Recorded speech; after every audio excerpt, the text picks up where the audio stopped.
Good morning students. और पढ़ रहे थे इलेक्ट्रोकेमिस्ट्री, वैद्युत रसायन। और वैद्युत रसायन में मैंने आपको डैनियल सेल के बारे में कुछ चीज़ें बताई थी, और मैंने आपको लास्ट में ये भी बोला था कि अपना डैनियल सेल जो है अभी फिनिश नहीं हुआ है। डैनियल सेल में कुछ और चीज़ें जो अपन को अभी समझनी है, ठीक है। तो मैं आपको डैनियल सेल के बारे में कुछ और बातें जो बता देता हूँ। वैसे तो प्रोसीजर थोड़ा मैंने आपको बता दिया था, फिर मैं थोड़ा और आपको क्लियर कर देता हूँ। देखिए क्या होता है, जैसे मैंने आपको बताया था कि ये अपना एक पात्र है,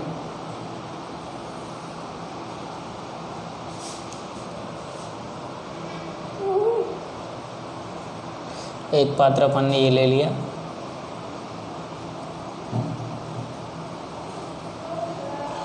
इसमें अपन ने जिंक की छड़ रख दी,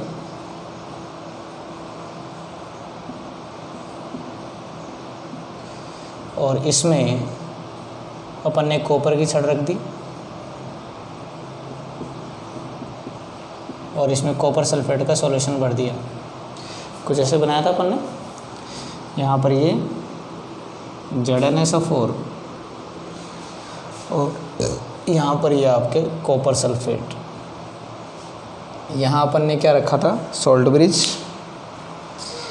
यहाँ पर अपन ने क्या रखा, सॉल्ट ब्रिज।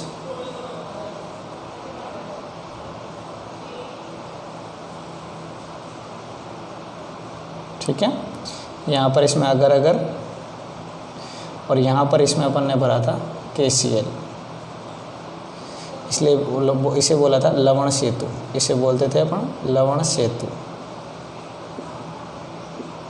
और इन दोनों को जो है अपन ने कनेक्ट किया, बीच में गैल्वेनोमीटर लगा दिया था, गैल्वेनोमीटर, और वापस इधर इसको ऐसे कनेक्ट कर दिया।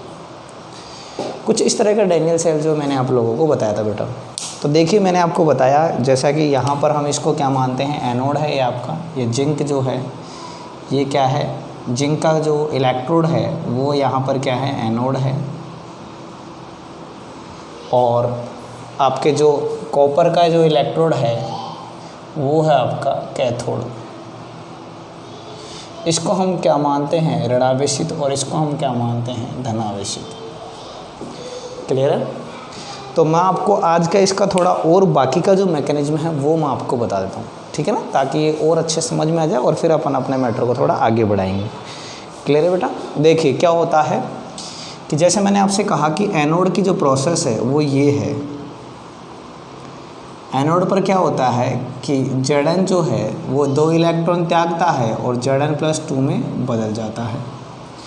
अब जब ये जिंक 2 इलेक्ट्रॉन त्यागेगा तो ये 2 इलेक्ट्रॉन जो है ये वायर के थ्रू इधर आएंगे, और इधर आकर यहाँ कॉपर जो है इनको क्या कर लेता है,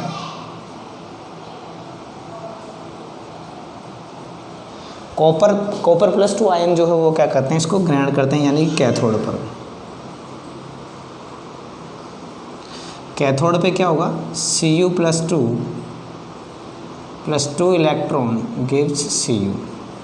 और मैंने कहा था नेट सेल रिएक्शन आपकी क्या होगी, Zn + Cu+2 Zn+2 + Cu। Clear है बेटा ये बात।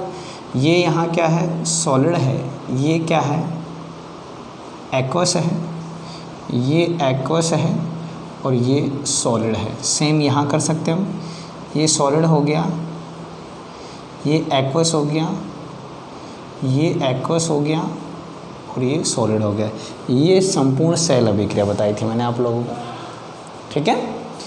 तो अब देखिए इस मैकेनिज्म को थोड़ा और अपन समझते हैं। देखिए क्या होता है कि जब यहाँ से इलेक्ट्रॉन जाएंगे, ठीक है, तो यहाँ से क्या हो रहा है कि जैसे जिंक जो है 2 इलेक्ट्रॉन त्याग रहा है, Zn+2 में बदल रहा है। मतलब यहाँ से क्या हो रहा है, धीरे धीरे Zn+2 जो है वो कहाँ आ रहा है, विलयन में आ रहा है। क्लियर है चीज़। और इलेक्ट्रॉन कहाँ जा रहे हैं, वहाँ जा रहे हैं। आगे बात समझ में। और यहाँ क्या हो रहा है कि कॉपर+2 आयन जो है, कॉपर+2 आयन जो है वो कहाँ जा रहे हैं, इलेक्ट्रोड पर, और इन इलेक्ट्रॉनों को क्या कर रहे हैं, ग्रहण कर रहे हैं। समझ रहे हो कि मेरी बात को मैं जो आपको बताना चाह रहा हूँ। यहाँ पर क्या हो रहा है, 2 इलेक्ट्रॉन ये जिंक की जो रोड है ये त्याग रही है, और Zn+2 आयन बनाकर Zn+2 आयन बनाकर आयन कहाँ आ रहे हैं, विलयन में आ रहे हैं।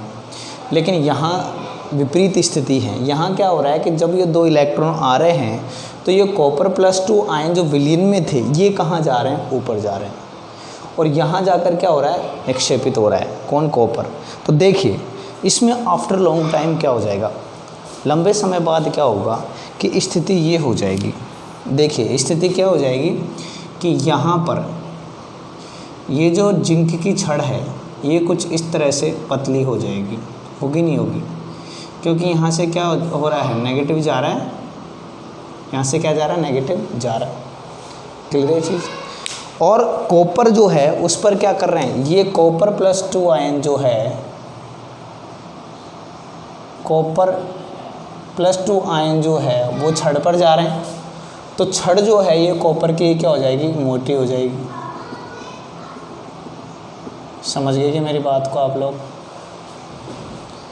समय के साथ साथ धीरे धीरे क्या हो जाएगी, ये जो है ये तो क्या हो जाएगी, पतली हो जाएगी छड़, और ये छड़ क्या हो जाएगी, मोटी हो जाएगी। पहली बात तो ये हो गई। दूसरी बात ये हो गई कि हमने कहा था आपसे कि ये क्या है, लवण सेतु है। लवण सेतु का काम क्या है कि ये क्या कर रहा है, 2 काम करता है। मुख्य काम क्या करता है, 2 करता है। पहला काम करता है ये परिपथ को कंप्लीट करता है। परिपथ को पूर्ण कैसे करता है, यहाँ से परिपथ स्टार्ट हुआ, यहाँ से गया, यहाँ से गया, यहाँ तक है।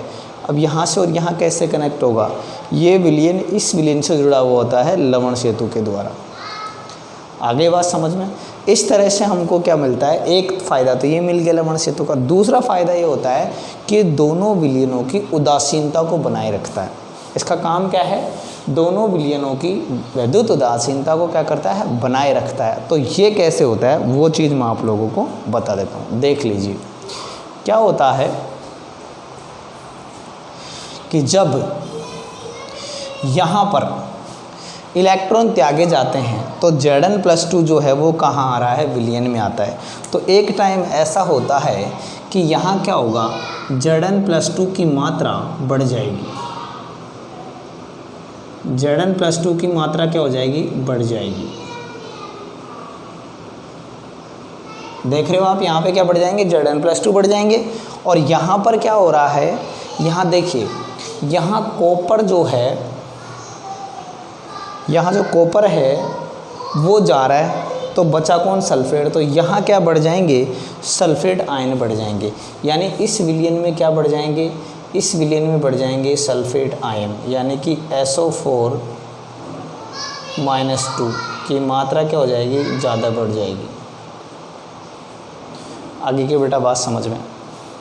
यहाँ तो सल्फेट आयनों की मात्रा ज़्यादा बढ़ गई, और यहाँ किन की बढ़ गई, जिंक आयनों की मात्रा ज़्यादा बढ़ गई। क्लियर है। अब देखिए दिक्कत क्या होगी, दिक्कत ये होगी कि जब इनकी मात्रा ज़्यादा बढ़ जाएगी तो अब जब Cr+2 आयन यहाँ जाएगा तो ये सल्फेट आयन इस Cr+2 आयन को जाने ही नहीं देंगे, क्योंकि यहाँ नेगेटिव आवेश क्या हो गया, बढ़ गया। अब नेगेटिव आवेश बढ़ गया, ऋणावेश बढ़ गया, तो इस धनावेश को क्या कर लेगा, वो रोक लेगा, जाने नहीं देगा। जाने नहीं देगा मतलब Cr+2 कहाँ नहीं जाएगा, यहाँ नहीं जाएगा, और यहाँ नहीं जाएगा तो इलेक्ट्रॉनों को कैसे ग्रहण करेगा। आगे क्या बात समझ में। और इलेक्ट्रॉनों को ग्रहण करने वाला नहीं होगा तो ये इलेक्ट्रॉन त्याग के क्या करेगा। क्लियर है चीज़ भाई। वो इलेक्ट्रॉन त्यागेगा जब भी ना, इलेक्ट्रॉन त्यागेगा उसका महत्व कब निकलेगा, जब त्यागे गए इलेक्ट्रॉनों को ग्रहण करे। अब कोई ग्रहण करने वाला है ही नहीं, क्योंकि Cr+2 तो क्या कर रहा है, सल्फेट आने ही नहीं दे रहे। अब जब नहीं आएगा तो ये कैसे ग्रहण करेगा। इधर देखते हैं, इधर देखो, जिंक की मात्रा बढ़ गई, अब यानी +2 आवेश बढ़ गया। अब इस छड़ में से क्या निकल रहा था, Zn+2 आवेश निकल रहा था, क्योंकि 2 इलेक्ट्रॉन त्याग रहा था ये। अब क्या है कि Zn+2 आवेश यहाँ आएगा तो ये क्या करेगा, उसको प्रतिकर्षित करेगा, विलयन में आने ही नहीं देगा। अब विलयन में नहीं आने देगा तो Zn+2 यहाँ से यहाँ कैसे आएगा। मतलब क्या हुआ, मतलब ये हुआ कि ये इलेक्ट्रॉन त्यागना बंद कर देगा और ये इलेक्ट्रॉन ग्रहण करना बंद कर देगा। और जब इलेक्ट्रॉनों का आदान प्रदान रुक जाएगा तो सेल वर्क कैसे करेगा। आगे बात समझ में। तो इस तरह से सेल जो है एक तरह से क्या होता है, वर्क करना बंद कर देता है। तो सर इसका समाधान क्या है? इसका समाधान ये है, मैं आपको बताता हूँ। देखिए मैंने आपको बताया, पहला काम बताया था परिपथ पूर्ण करना, और दूसरा काम बताया था उदासीनता बनाए रखना, वैद्युत उदासीनता। वो कैसे होती है? देखिए यहाँ पर क्या है, यहाँ से Cl आयन आएंगे कहाँ पर? यहाँ पर, और Zn+2 जो है उसके साथ मिलेंगे ट्वाइस Cl नेगेटिव, और क्या बना देंगे? ZnCl2, जो कि क्या है? ठोस। ZnCl2 क्या है? ठोस है। अब ये ZnCl2 ठोस है, तो ये ZnCl2 जो है वो यहाँ पर इकट्ठा हो जाएगा। यहाँ पर क्या आ जाएगा? ZnCl2। क्लियर है? अब ये जो क्लोराइड है ये इन जिंक के साथ रिएक्शन करके क्या बना देगा? ZnCl2 बना देगा। तो यहाँ अब इनकी मात्रा क्या हो जाएगी? कम हो जाएगी। अब इनकी मात्रा कम हो गई तो अब जिंक यहाँ आ सकता है। क्लियर है चीज़? सेम केस यहाँ होता है। यहाँ क्या होगा कि ये पोटेशियम आयन जो है वो जाएगा सल्फेट के साथ। किसके साथ जाएगा? सल्फेट के साथ। वो जाएगा सल्फेट के साथ, और देखिए क्या बनाएगा? ट्वाइस के positive plus SO4-2 gives K2SO4, और ये भी क्या है? सॉलिड है। तो ये भी कहाँ इकट्ठा हो जाएगा? यहाँ पर इकट्ठा हो जाएगा। यहाँ क्या इकट्ठा हो जाएगा? K2SO4। तो यहाँ किसकी कमी हो जाएगी? अब सल्फेट आयनों की कमी हो जाएगी। अब किसकी कमी हो जाएगी? सल्फेट आयनों की कमी हो जाएगी। अब सल्फेट आयनों की कमी हो जाएगी तो अब कॉपर जो है आराम से ऊपर जा सकता है। तो प्रोसेस चालू हो गया वापस। क्लियर है चीज़? तो इस तरह ये क्या काम कर रहा है? उदासीन करने का। Zn आयनों को Cl ने उदासीन कर दिया, क्लोराइड ने, और सल्फेट आयनों को पोटेशियम आयन ने क्या कर दिया? उदासीन कर दिया। इस तरह से ये सेल जो है वो वर्क करता रहता है। क्लियर है? तो सेल के जो है वो मैंने आपको बता दिया, दो ही कारण हो सकते हैं सेल जो है वर्क नहीं करे उसके। एक काम ये हो सकता है कि ये रोड ही ख़त्म हो जाए। अब ये छड़ी ख़त्म हो जाएगी तो नेचुरल, उसमें तो कुछ हो ही नहीं सकता, दूसरी लगानी पड़ेगी। लेकिन एक कारण ये भी हो सकता है कि यहाँ पर क्या बन जाए? जिंक आयन ज़्यादा बढ़ जाए और इधर सल्फेट आयन ज़्यादा बढ़ जाए। तो उसके लिए ट्रीटमेंट है वो क्या है? लवण सेतु। क्लियर है बेटा? फटाफट इसका स्क्रीनशॉट ले लीजिए, फिर मैं आपको सेल निरूपण समझाऊंगा।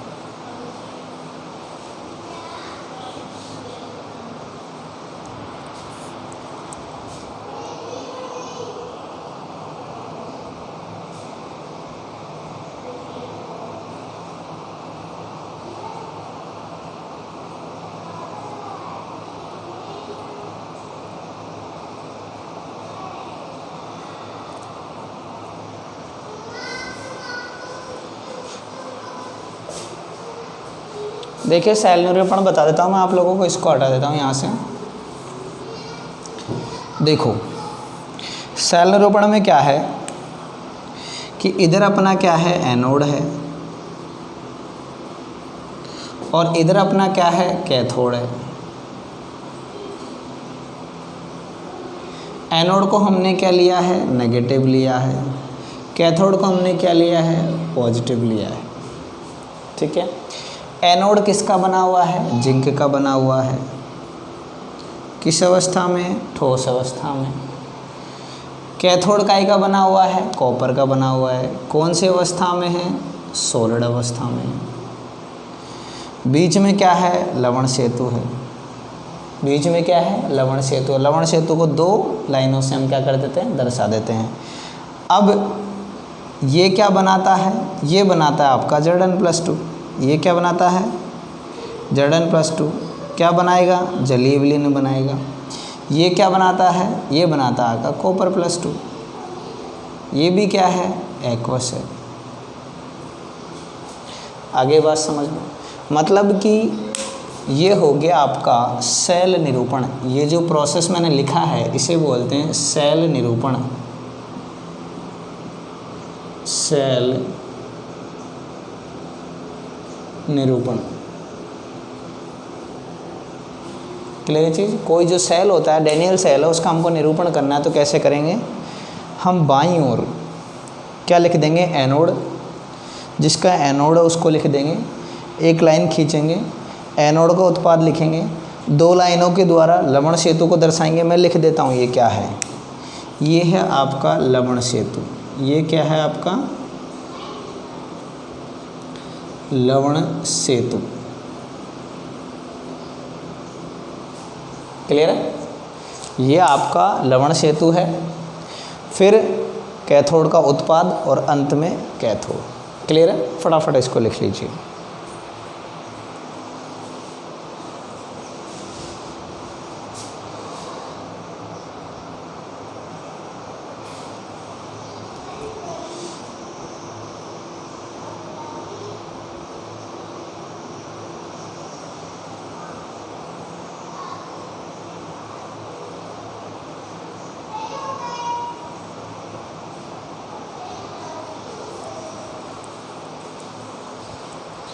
देखो बेटा आगे चलते हैं अपन इसमें।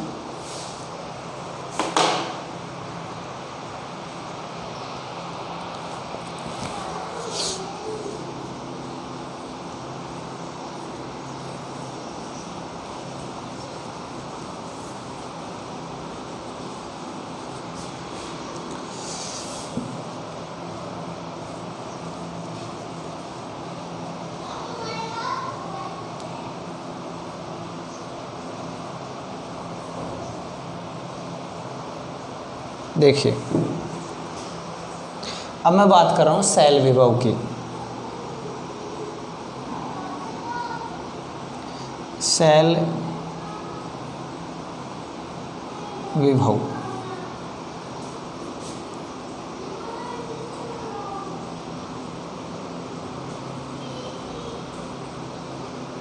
सेल पोटेंशियल, ठीक है।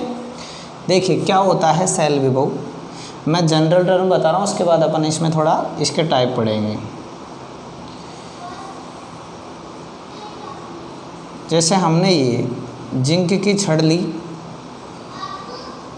जिंक का इलेक्ट्रोड ले लिया और यहाँ ZnSO4 का विलयन आपने भर दिया।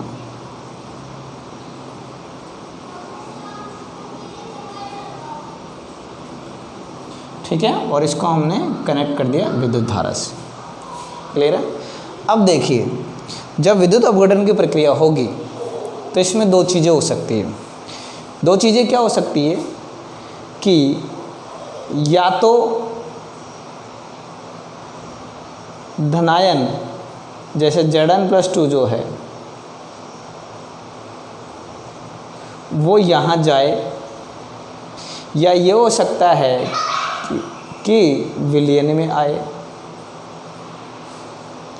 यहाँ जा रहा है इसका मतलब क्या करेगा, यह इलेक्ट्रॉन लेगा, और यहाँ नीचे विलयन में आ रहा है इसका मतलब इलेक्ट्रॉन त्यागेगा। अपन ने पढ़ा था डेनियल सेल में कि Zn+2 आयन विलयन में कब आते हैं, जब वो 2 इलेक्ट्रॉन त्यागते हैं, क्लियर है बात। और Cu+2 ऊपर जा रहा था, इसका मतलब वो क्या कर रहा था, 2 इलेक्ट्रॉन ले रहा था, क्लियर है ये बात। दोनों ही केस में क्या होगा, या तो इलेक्ट्रॉन दिए जाएंगे या फिर इलेक्ट्रॉन लिए जाएंगे। दोनों ही केस में विलयन और इलेक्ट्रोड के मध्य आवेश का पृथक्करण होगा। किसका पृथक्करण होगा, आवेश का पृथक्करण होगा। और आवेश का जब पृथक्करण हो जाता है तो विभव उत्पन्न होता है। क्या उत्पन्न होता है, विभव उत्पन्न होता है। और ये विभव किस पे उत्पन्न हो रहा है, इलेक्ट्रोड पे। किस पे उत्पन्न हो रहा है, इलेक्ट्रोड पे। तो एक्चुअल में हम पढ़ रहे हैं इलेक्ट्रोड विभव, सॉरी बेटा एक्चुअल में हम पढ़ रहे हैं सेल विभव, थोड़ा बाद में पढ़ेंगे। अभी हम पहले इलेक्ट्रोड का विभव पढ़ लेते हैं, फिर सेल विभव पढ़ेंगे। तो हम पढ़ रहे हैं इलेक्ट्रोड का विभव, इलेक्ट्रोड विभव, इलेक्ट्रोड विभव। तो ये इलेक्ट्रोड पे विभव उत्पन्न हो रहा है, तो इसको हम क्या कहेंगे, इलेक्ट्रोड विभव, क्लियर है। देखिए अब ये इलेक्ट्रॉन विभव जो है वो मैंने दो प्रोसीजर बताए। दो प्रोसीजर क्या है? पहला प्रोसीजर तो यह है कि इलेक्ट्रॉन ग्रहण किए जाएं, इलेक्ट्रॉन ग्रहण किए जाएं, और दूसरा प्रोसीजर क्या है कि इलेक्ट्रॉन दान किए जाएं। इलेक्ट्रॉन त्यागे जाएं। दो काम हो सकते हैं, दोनों में ही क्या हो रहा है? आवेश का पृथक्करण हो रहा है। तो देखिए आप इसको ऐसे लिख सकते हो,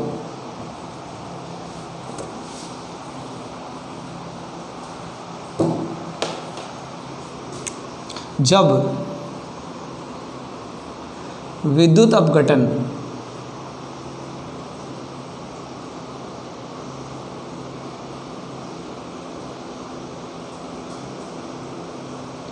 की प्रक्रिया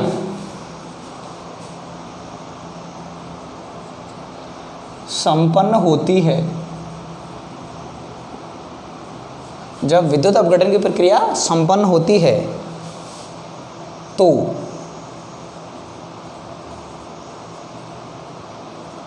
इलेक्ट्रोड के द्वारा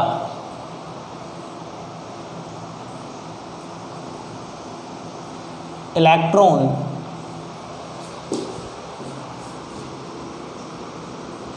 या तो ग्रहण किए जाते हैं, या तो इलेक्ट्रॉन ग्रहण किए जाते हैं या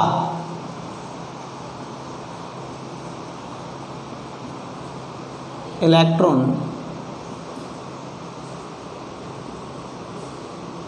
त्यागे जाते हैं। इस इलेक्ट्रॉन स्थानांतरण के कारण, इस इलेक्ट्रॉन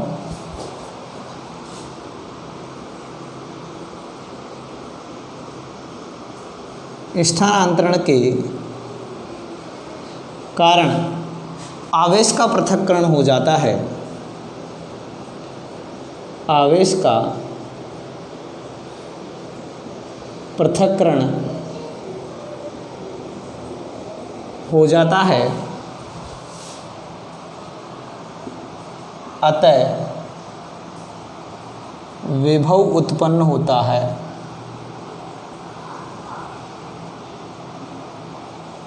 विभव उत्पन्न होता है जिसे इलेक्ट्रोड विभव कहते हैं। समझ गए क्या आप लोग मेरी बात को? मैंने अभी आपको डायग्राम समझाया कि या तो इलेक्ट्रॉन ग्रहण किए जाएंगे या इलेक्ट्रॉन त्यागे जाएंगे। दोनों ही केस में क्या होगा? आवेश का पृथक्करण होगा, और आवेश का जब पृथक्करण होता है, क्वांटीकरण उसका होता है, तो विभव उत्पन्न होता है। विभव किस पे उत्पन्न हो रहा है? इलेक्ट्रोड पे, इसलिए उसको हम क्या कहेंगे? इलेक्ट्रोड विभव। तो जब विद्युत अपघटन की प्रक्रिया संपन्न होती है तो इलेक्ट्रोड के द्वारा इलेक्ट्रॉन या तो ग्रहण किए जाते हैं या इलेक्ट्रॉन त्यागे जाते हैं। इस इलेक्ट्रॉन स्थानांतरण के कारण आवेश का क्या हो जाता है? पृथक्करण हो जाता है, अतः विभव उत्पन्न होता है, जिसे क्या कहते हैं हम? इलेक्ट्रोड विभव कहते हैं। फटाफट इसका स्क्रीनशॉट ले लीजिए।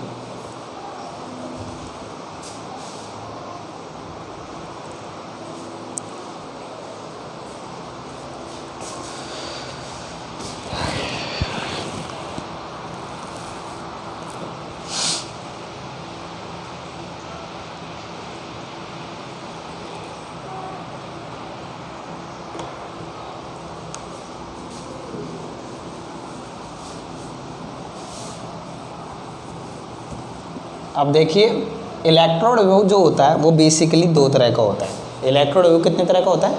दो तरह का होता है। देख लीजिए, मैं बता रहा हूँ आपको।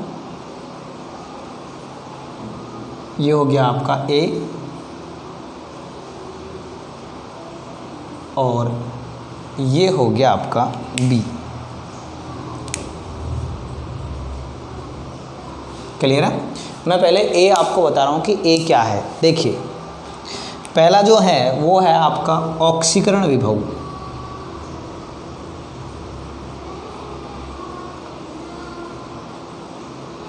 ऑक्सीकरण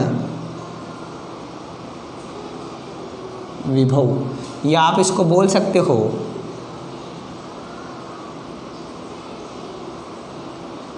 ऑक्सीडेशन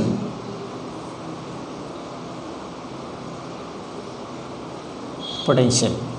इसको आप क्या बोल सकते हो, ऑक्सीडेशन पोटेंशियल। देखिए मैं इसकी आपको परिभाषा बता रहा हूँ, पहले तो मैं आपको इसको समझा रहा हूँ कि ये होता क्या है। जब इलेक्ट्रोड क्या करेगा, विलयन में इलेक्ट्रॉन त्यागेगा, तो इलेक्ट्रोड का क्या हो रहा है, ऑक्सीकरण हो रहा है। जैसे हमने जिंक का देखा कि इलेक्ट्रोड क्या कर रहा है, इलेक्ट्रॉन त्याग रहा है। अब वो इलेक्ट्रॉन जो है कहाँ जा रहे थे, तार में जा रहे थे, लेकिन इलेक्ट्रोड ने तो त्यागे। जब इलेक्ट्रोड क्या करता है, इलेक्ट्रॉन त्यागता है, तो उस केस में जब इलेक्ट्रॉन त्यागे जाते हैं तो यह प्रक्रिया कहलाती है ऑक्सीकरण। तो ऑक्सीकरण के कारण क्या हो रहा है, आवेश का पृथक्करण हो रहा है, और आवेश का पृथक्करण क्या है, विभव है। अब ये विभव उत्पन्न किसकी वजह से हो रहा है, ऑक्सीकरण के कारण। तो इस विभव को क्या कहेंगे हम, ऑक्सीकरण विभव। क्लियर है चीज। देखिए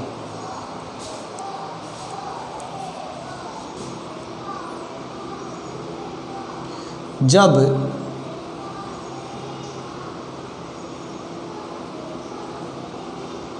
इलेक्ट्रोड द्वारा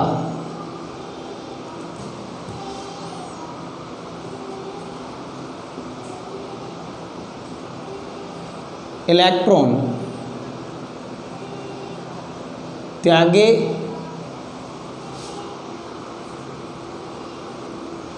जाते हैं तो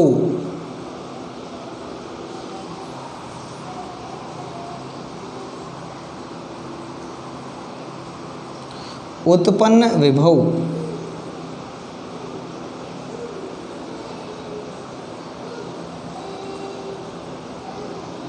ऑक्सीकरण विभव कहलाता है। समझ गए बेटा मेरी बात को, क्लियर है चीज़।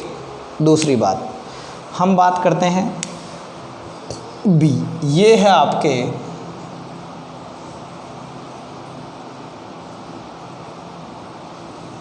अपचयन विभव। ये क्या है आपके अपचयन विभव। देखिए इसे बोलते हैं रिडक्शन पोटेंशियल। इसको क्या बोलते हैं, रिडक्शन पोटेंशियल। देखिए जब इलेक्ट्रोड द्वारा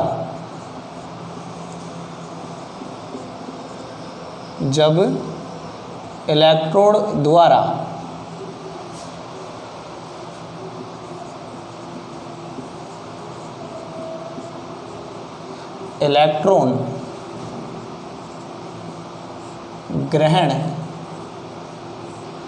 किए जाते हैं तो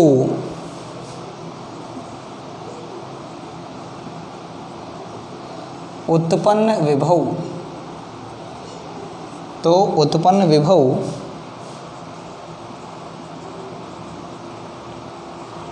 अपचयन विभव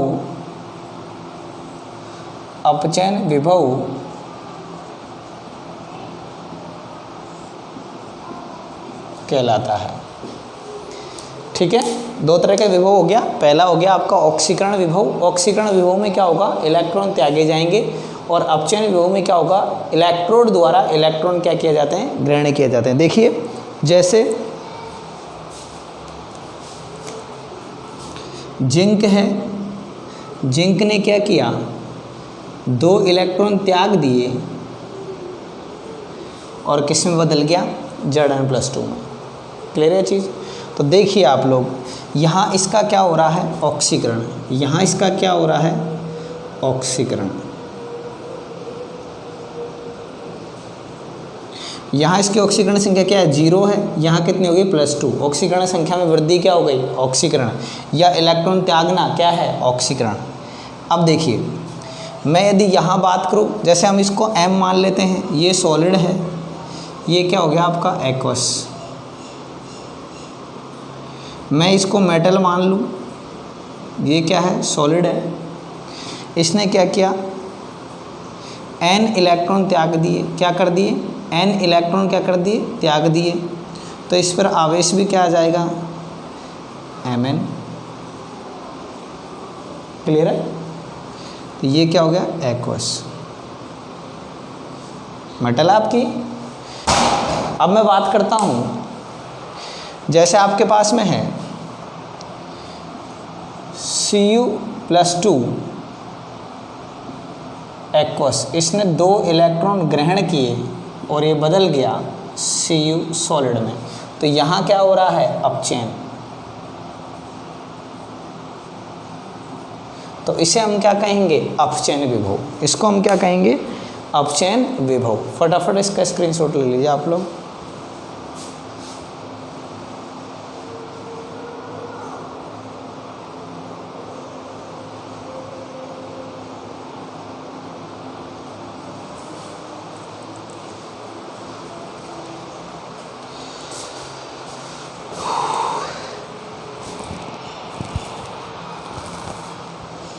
ठीक है। अब देखिए, मैं आपको अपने डैनियल सेल पढ़ा था ना, उसमें भी इस चीज़ को बता देता हूँ, थोड़ा सा आपको माइंड में रहेगा।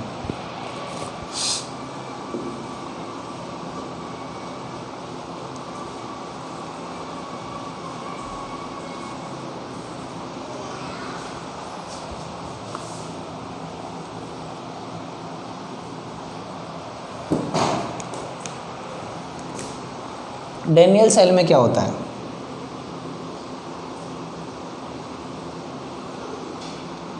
डैनियल सेल में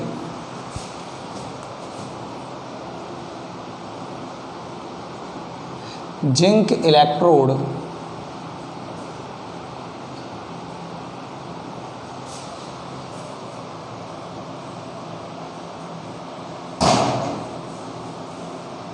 ऑक्सीकरण विभव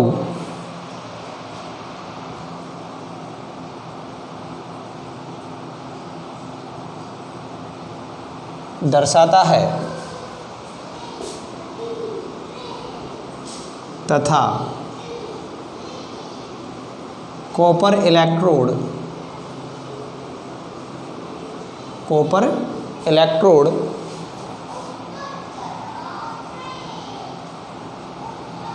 अपचयन विभव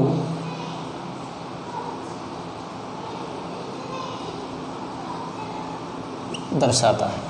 तो ये लोग, आप लोग जो है ये बात ध्यान में रखना। डैनियल सेल में क्या कभी कभी एग्जाम में पूछ लिया जाता है कि डैनियल सेल में ऑक्सीकरण विभव कौन सा इलेक्ट्रोड दर्शाएगा और अपचयन विभव कौन सा इलेक्ट्रोड दर्शाएगा। तो प्लीज़ आप लोग जो है इन चीज़ों को ध्यान में रखें, नोट्स वगैरह बनाते रहे टाइम पे। और आप न्यूमेरिकल का पोर्शन, इसका सेक्शन स्टार्ट होने वाला है। थ्योरेटिकल पोर्शन इसमें कम ही है क्योंकि फिजिकल केमिस्ट्री चैप्टर है, तो ऑब्वियसली आप उनको पता है कि न्यूमेरिकल इसमें आएंगे। तो प्लीज़ आप लोग जो है फटाफट जितने वीडियो साथ में निकल रहे हैं उनको कवर करते रहिए, क्योंकि साथ के साथ आप इनको नोट करते रहोगे, नोट्स बनाते रहोगे, और यदि आप वीडियो को साथ के साथ निकालते रहोगे तो आगे आने वाला जो चैप्टर है उसका बर्डन आपके ऊपर नहीं पड़ेगा। क्लियर है। धन्यवाद स्टूडेंट्स, थैंक यू।